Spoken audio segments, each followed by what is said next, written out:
Welcome to the latest episode of Silicon Spice, where tech leaders share life's unique flavors.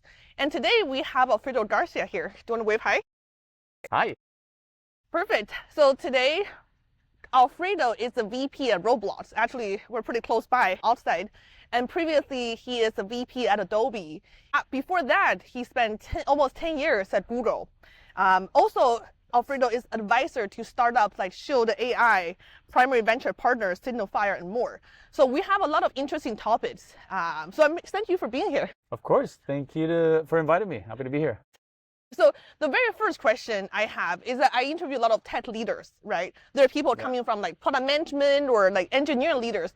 You have a very interesting, I would even say like a fascinating mix, because you're in the strategy ops side, right? Correct. Because you have been involved in business development, strategy ops, and chief of staff, right? And then you're a VP at Roblox. So how did you get here? And was it kind of or it's more about you just keep saying yes to the right opportunities until you find the right mix? So first off, thank you for your kind words. I think the first thing I'll say is that a lot of people think that careers are this straight line from A to B, and you plan it perfectly, and it just happens naturally. And the reality is that it's really this jagged line that you sort of go from A to B, but perhaps you end up in C or D instead of B. And so I think that's the first realization, right? In fact, I did once a chart of my trajectory, and it really literally was like this. Like every 2 to 3 years, it was like an up or down or left or right. And what I thought was the right decision ended up being not the right decision. What I thought was the wrong decision ended up being the right one. And so I think you just have to have an open mindset that it's not, you need a North Star, but it's not going to be a straight path. So that's the first thing. Once I realized that, I then started to shift my mindset into focusing on the sweet spot. And so what is the sweet spot? Right? Instead of optimizing for like that perfect role, optimize for this. So I describe the sweet spot as this perfect combination of your passion and interests, your unique skill set or combination of skill set, and market value and need. And so imagine like a Venn diagram. That coming together, and that center, that's where you always want to be operating at. And so, for example, in my case, it was when I realized I'm very passionate about creative arts. I love creative arts, so anything creativity, but I'm also a productivity geek. So those two things were like passion and interest areas. Then I realized I had this unique experience in helping organizations in a transformation. Some inflection point and scaling from one to N. And so that was like a unique area that I had. And then I found companies, product areas, where they had that need, that were under that sort of like productivity and creativity, So that's what I optimized for. And it was less about this role of like, is it a chief of staff role? Is it a product role? Is it something else? It was more about, do I have these three things, in my current role? Am I optimized for that? And if I'm not, where can I find that? And that was always my North Star. And so that's why I ended up in products like Chromecast and Home, Entertainment Center, Workspace, productivity and creativity, Adobe, tools for creativity, Roblox. They're all about creators, I always kind of did that. And everyone was in a transition point. So Workspace, we went from G Suite to Workspace. Adobe was going into Gen AI. Roblox is going through its phase. The same with Google Home. And so I would say, I always focused on that once I realized that, instead of thinking about what's the perfect role and the right decision. And then you reflect back and adjust depending on. I love that perspective, because a few years back, I thought, there's a dream company. You got to be tier 1. You have like the best salary, best perks. And then you also have the title, But then I realized, is that for me, Now I think there's not a dream company. It's more about what needs you and what you can provide, As you said, I love that Venn diagram. I'm also a visual person. Basically, when you have the passion and then you have the skill sets, that makes the work not boring, So you feel like engaged, you are less likely to burn out, And then if 100%. That's also the company needs that, that's almost like a matchmaking in heaven kind of situation. 100%. It's actually, I describe it as like a flywheel. Flywheel, So if you think about it, you're going to wake up really motivated. Because you're valued. And then you're going to be able to do the work faster than the average person because you have this unique skill set and interest. Yep. And then you're going to be rewarded because of that. Yeah. And then you're going to become more motivated. And then you're going to do that faster. And then you're going to be more rewarded. And it's going to keep doing, right, that cycle until something changes. Something will change eventually. But that's the beauty of it. Yeah, no, that's a really good point. I think if there are new grads or people like around me asking me, hey, how do they find the next job? I think that's a really great answer to saying, hey, you have what they're looking for, and you also are passionate about solving the problem they have. So then that makes the work like interesting. Great. The second question kind of talks about your Google years. Yeah. You stepped into kind of the COO of Google Workspace, like right before COVID hit, around that 2020 situation, right? What did it feel like to lead through the chaos? You know, I assume there's a lot of internal, almost like a fire situation because everybody started to work from home and all the situation. How did it feel like, and then lead through kind of crazy changes like that? Yeah, 100%. I remember that very vividly. Yeah. So I would describe it as both exhilarating and nerve-wracking. Yeah. Looking back, right, for sure. Yeah. And the way to think about it is this perfect juxtaposition of high growth with crisis and uncertainty. Yeah, right? yeah. So if you think about the backdrop, this is early 2020, February, and it was called G Suite at the time. Yeah, it was a collection of products. Right. And it was hitting a little bit of a wall. A great successful product. This is the suite of Gmail, Google Docs, Google Meet, Chat, etc. And on the one side, it was exciting because given remote work and given that everyone was in a lockdown, you needed to communicate. Right, yeah. Exactly. You were through a screen. Computer, yeah. And so we saw huge growth on our video product, Google Meet. Right, that's right. We Okay. branded also from, it was Google Hangouts Meet. Yeah. So There's so many names. There were a lot of branding issues, and that was part of the reason why we also rebranded to Google Workspace. Okay. But it was really exciting because we had this growth, right? 40x growth in terms of capacity to support video streaming. Wow, okay. We had millions of new customers on the paid side. It's both a consumer and a paid product on the enterprise side. Yeah. So we're seeing huge growth.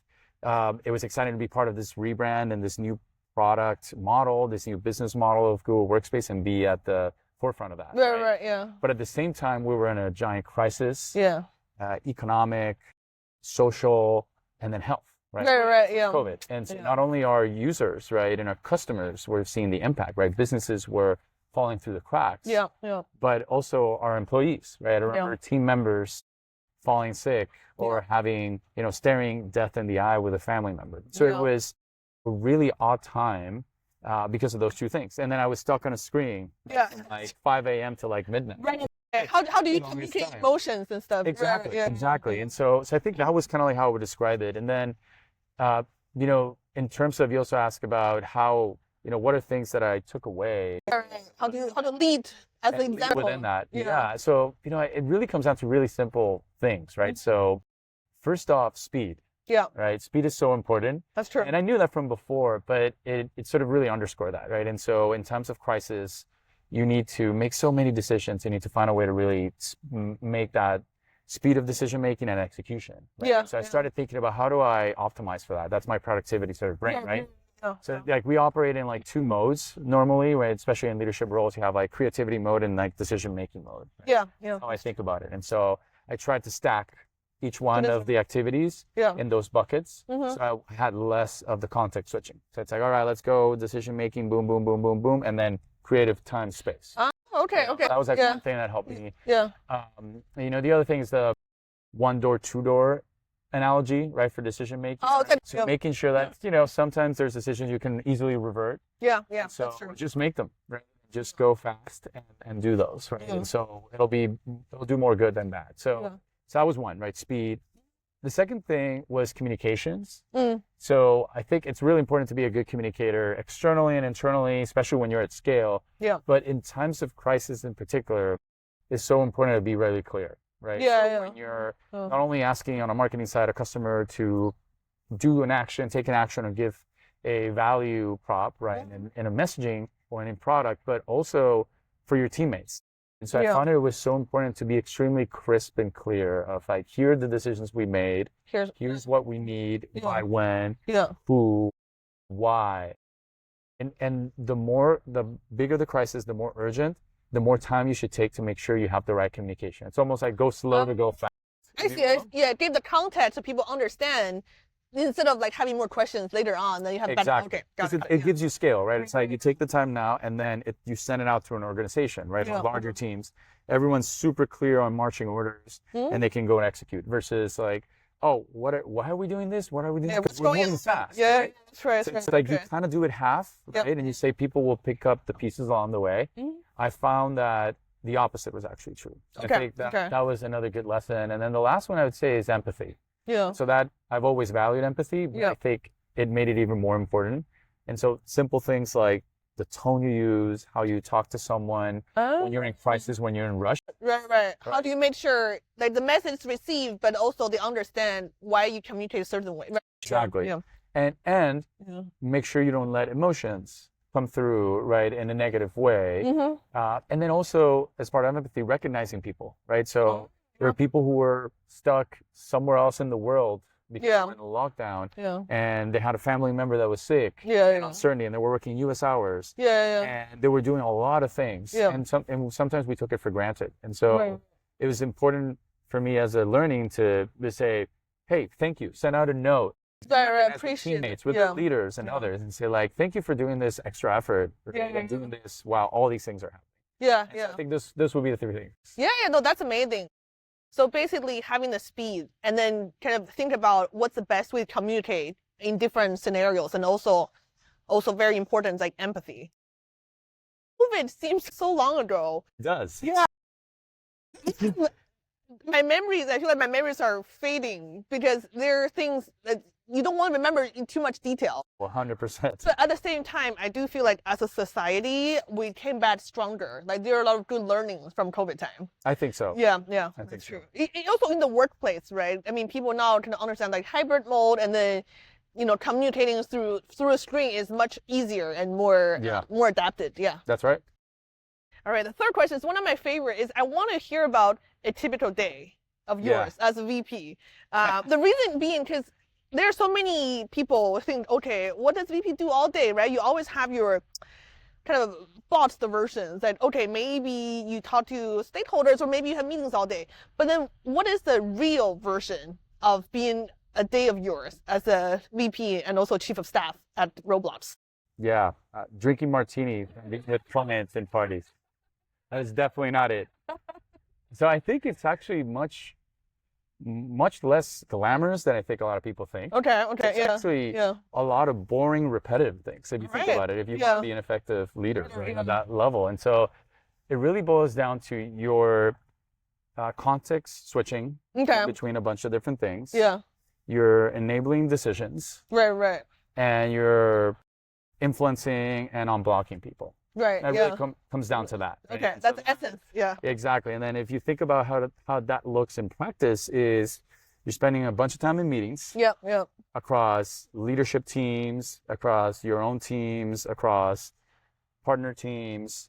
You're spending time in one-on-ones, boards, and others as well. And through all those, you're either driving decisions, you're influencing, or gathering information. Right? So you're doing that. You're spending a lot of time reading emails and responding to emails. Yeah, that's true. And as a product leader, you probably also recognize that as well, right? I think product leads to a lot of these similar things. And then the third thing is you're spending a lot of time synthesizing. Okay. So I think internalizing all these data points that you've gotten through these meetings and through these emails and then reading through documents. And you connect the dots. Right. Okay, well, I'm seeing this thing here, this thing there. I'm going to take a step back. And then if our goal is to do X, right, should we be changing Y over here? Right. And so you need to make sure you take that time as well, right? Not only be tactical or reactive, but take that time to step back, right, and see the big picture. So I would say those are the modes that you will operate, and it really looks as that, right? And it's a combination depending on what type of team you're running. If it's a functional team, it could vary, right? If it's an engineering team, et cetera. In our type of roles, we are so cross-cutting. The context switching is even bigger, right? Because I would go from like a meeting with legal, for example, to a meeting on an engineering topic, to a meeting on a marketing campaign, on an organizational topic, right? So we go across the board. That's even more context switching than a PM, right? But where do you feel like what's the most challenging part of a typical day of yours? Maybe is it context switching? I think it's that. Yeah. Because it does take a toll at some point, right? Yeah. Like the brain needs to compartmentalize it. And so being able to optimize for that, I think is important. And so I think that's why, those two modes that I talked about of operating, right, in like creative mode versus decision mode is so important. And so I try to make sure I have time carved out for that creative thinking that I also use for the synthesis as well. Right? Is that your like focus time almost? Yeah. Okay. Yeah, exactly. So you have work, to. some people call it. Yeah, that's things right. like that. But it's more about, because we're not building a design necessarily at this level or for my function. So you're more about thinking about a strategy or writing down sort of like how do these things connect? Are we doing the right thing from a business perspective? Yeah. I love that. So you do need to, even at the VP level, you also have to be protective of your calendar, like say no to things. So you have 100%. Yeah. So you have to have the time to sit down and think about, reflect on, did we make the right choice or what are things we could do more? Okay. Correct. Yeah. Otherwise, if it's just back-to-back meetings, then you don't have time to sometimes you have to, your creativity comes from giving your brain a break almost. Oh, yeah. Right? Otherwise, it's just like too much overwhelming stuff. Okay. That makes sense. Yeah. Nice. The next question, we're kind of switching gears a little bit because I think you have a very successful career, right? You are at the executive level.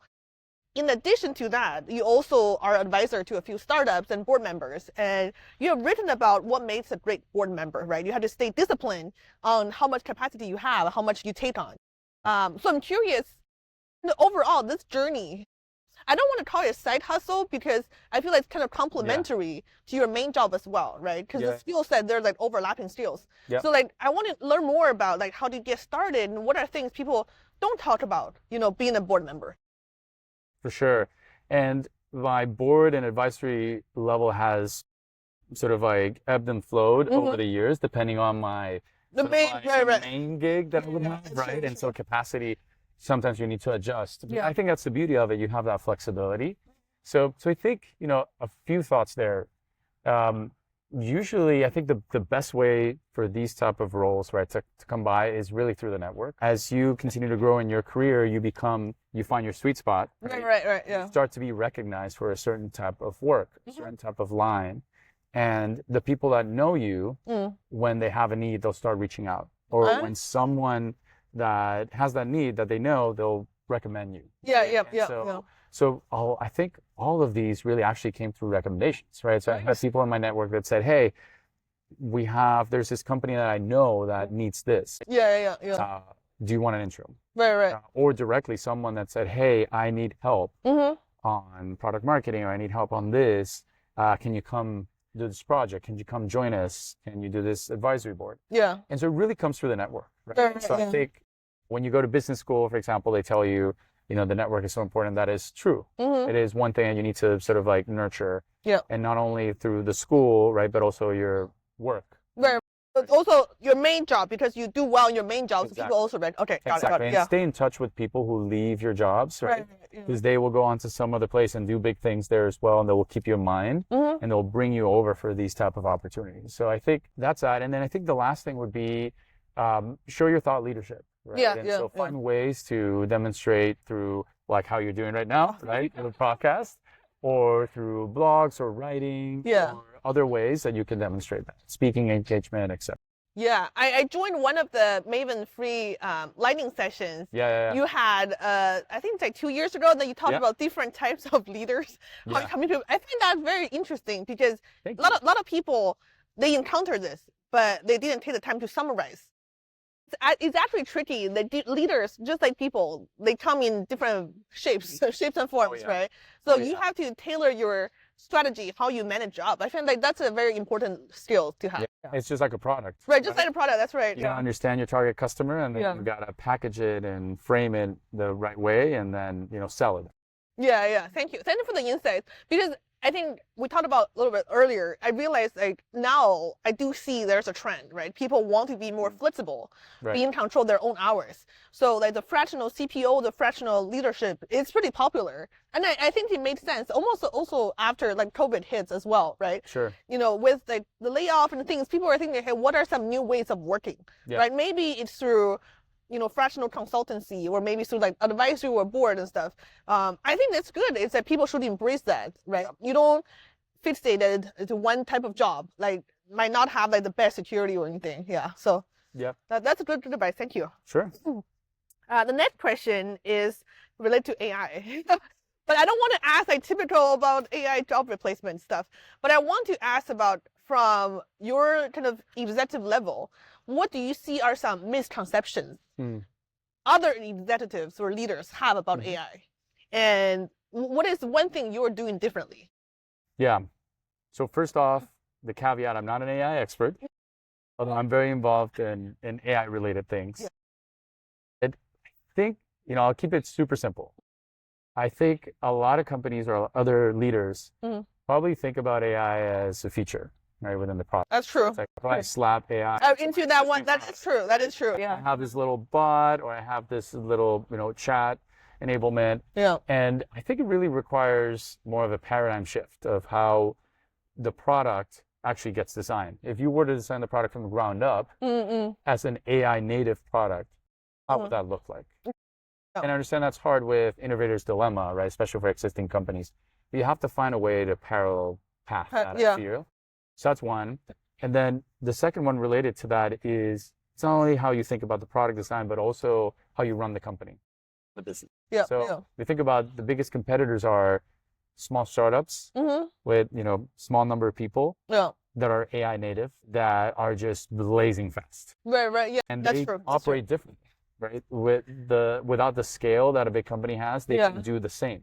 It's like workflows through not doing sort of traditional processes that a bigger company would do. And so, given that, you need to rethink how you run, right, and how you operate. And so, I think those two things are probably the ones that I would say. And so, individually, I'm also changing how I work. So how I think about if I was AI native, right? How would I do things, right? In my own personal work, and it's still a journey, right? Yeah. I'm still working on that, but how do I, at work and in personal life, how do I integrate it? And think about how can things run in the background? Right. While I'm doing these other things, and have an agent do things for me. So, so that's sort of the things that I've been thinking about.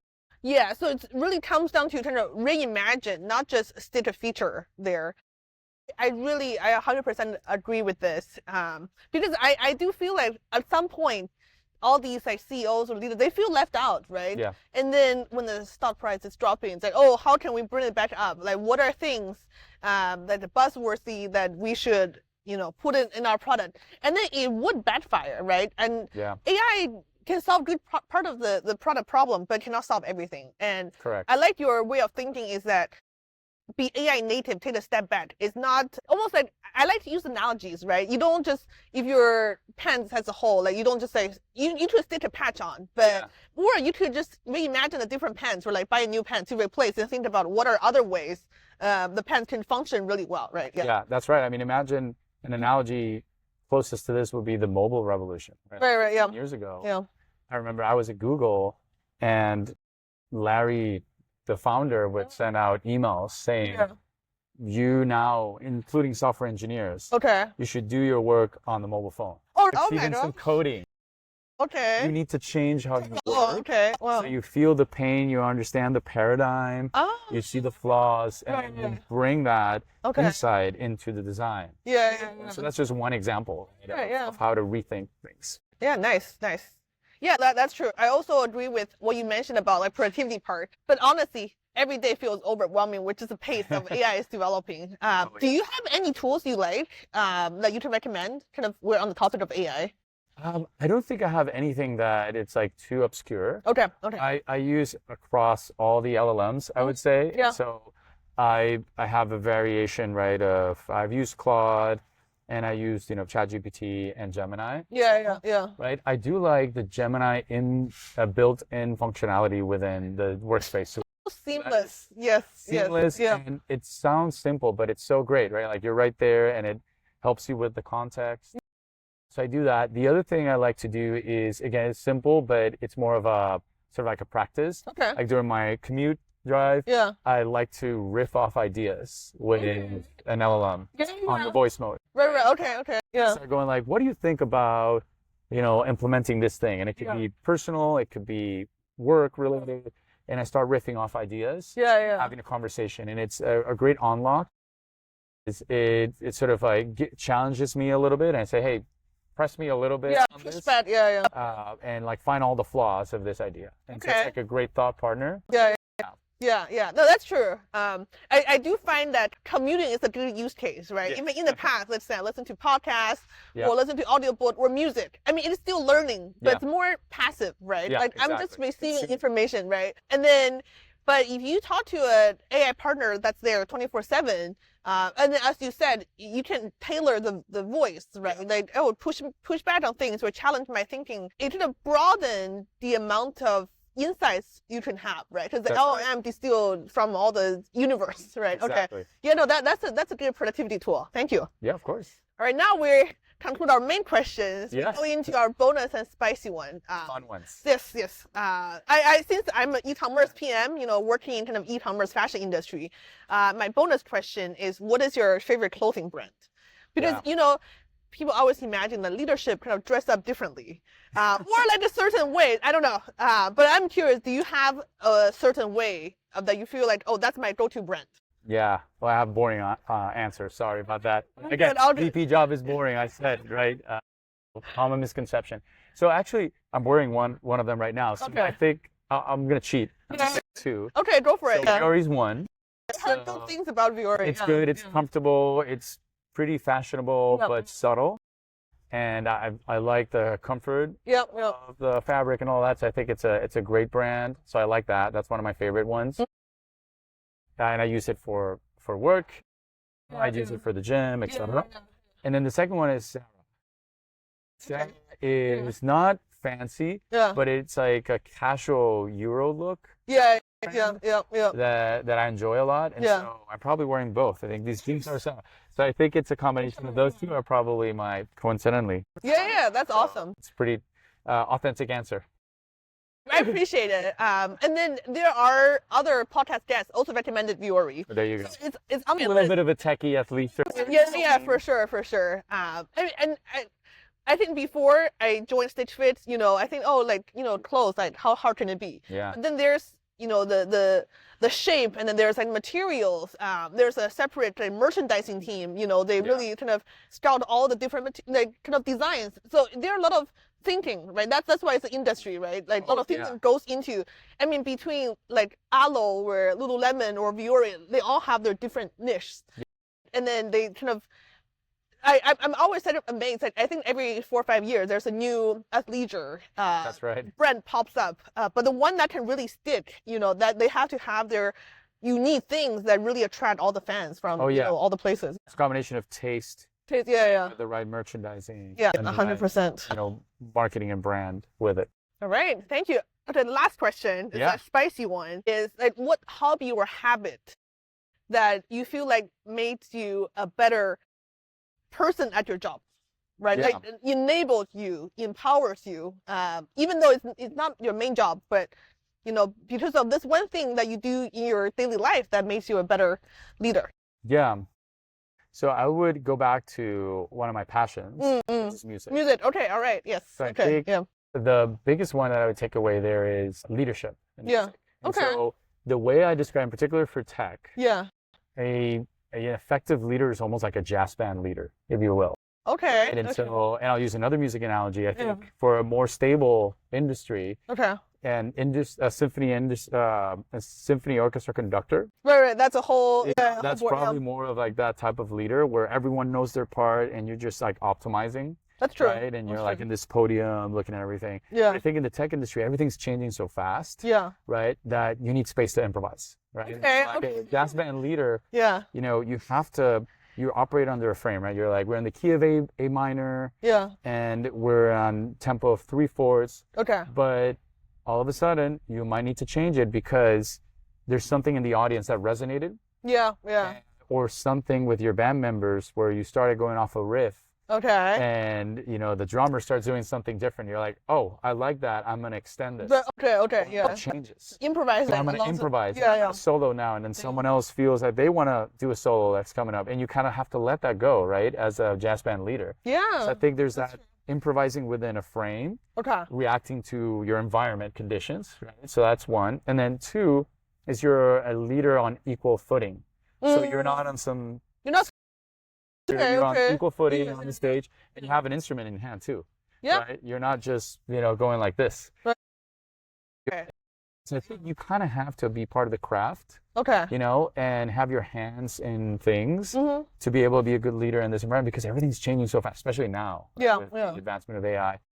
So I think those two things have been helpful, and so I always keep that as an analogy and a reminder Yeah. of how do you operate as a leader and motivate and keep things moving on teams. I've never heard of that analogy, but now I cannot forget about it. This is an amazing analogy. Like I love the comparison you just draw between a symphony and a jazz band, right? And we just talked about AI changing every day. Like as a jazz band leader, you have to see what works well, like in the workplace, right? And then you're like, okay, how do we adapt, or how do we get rid of some things, or how do we make things like that come out better, right, as a jazz band? Oh, yeah. Nice. Wow. That's a great analogy. Do you still play music? I do. Wow. I still do. Same time. Oh my gosh. I try to, that's part of, compartmentalizing and prioritizing. We were talking a little bit about before we started. Yeah. About finding time for personal time. Yeah. That's my outlet is, music, Yeah. creative time for Yeah. myself. It really helps me as like a channel and outlet, but also just gets the creative juices rolling for me. That's great. I love that, because I think everybody should have a good chunk of me time, right? That keeps you sane. Whether it's a hobby or sometimes even just like walk around the block, just like, hey, I want to have some alone time, think about stuff. And then as a tech person, when you face technology all the time, having that creativity outlet, right? Whether like I like drawing, I like comics and stuff. Oh, and then there you go. You're creative. yeah, too. thank you. And then you do music, so that's a little bit different than your main job, but they're actually complementary. Kind of wires your brain, like, stimulate a different part of the brain that actually complementary makes it better at your day job. Yeah, that's amazing. Yes. Thank you, Alfred. That's all the questions I have. Of course. Thank you for having me. Bye. See you all.